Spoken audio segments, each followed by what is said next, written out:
Handshakes are an essential part of first impressions. A poor handshake can give the impression that you are nervous, timid, and lack self confidence, or that you are aggressive, indifferent, and patronizing.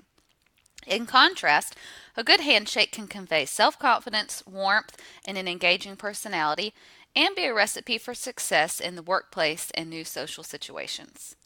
Think about the following handshake types and what impression each might leave on the person you are meeting and or greeting. The dead fish, a weak, limp, and sometimes clammy, easy to slip out of grip. The vice grip, a clenching grip that tingles afterward.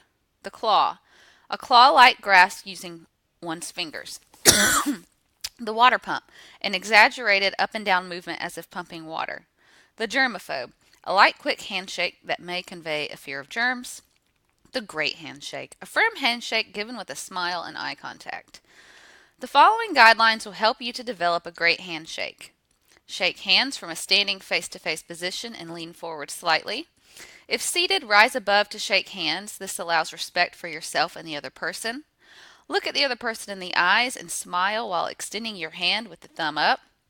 Try to avoid looking at the hand. Hands know how to find each other. This helps avoid the appearance that you are looking at the person's upper body.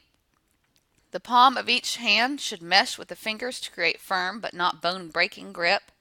Shake 3 times while maintaining eye contact. Exchange pleasant small talk until the hands naturally move apart. Practice makes perfect. Remember, the evidence of good grooming plays a key role in the impression you make while shaking hands. Make sure your hands are clean, dry, and soft. Fingernails are well manicured. Breath is fresh and clean. Mouth is free of food or chewing gum, and teeth are clean of food particles.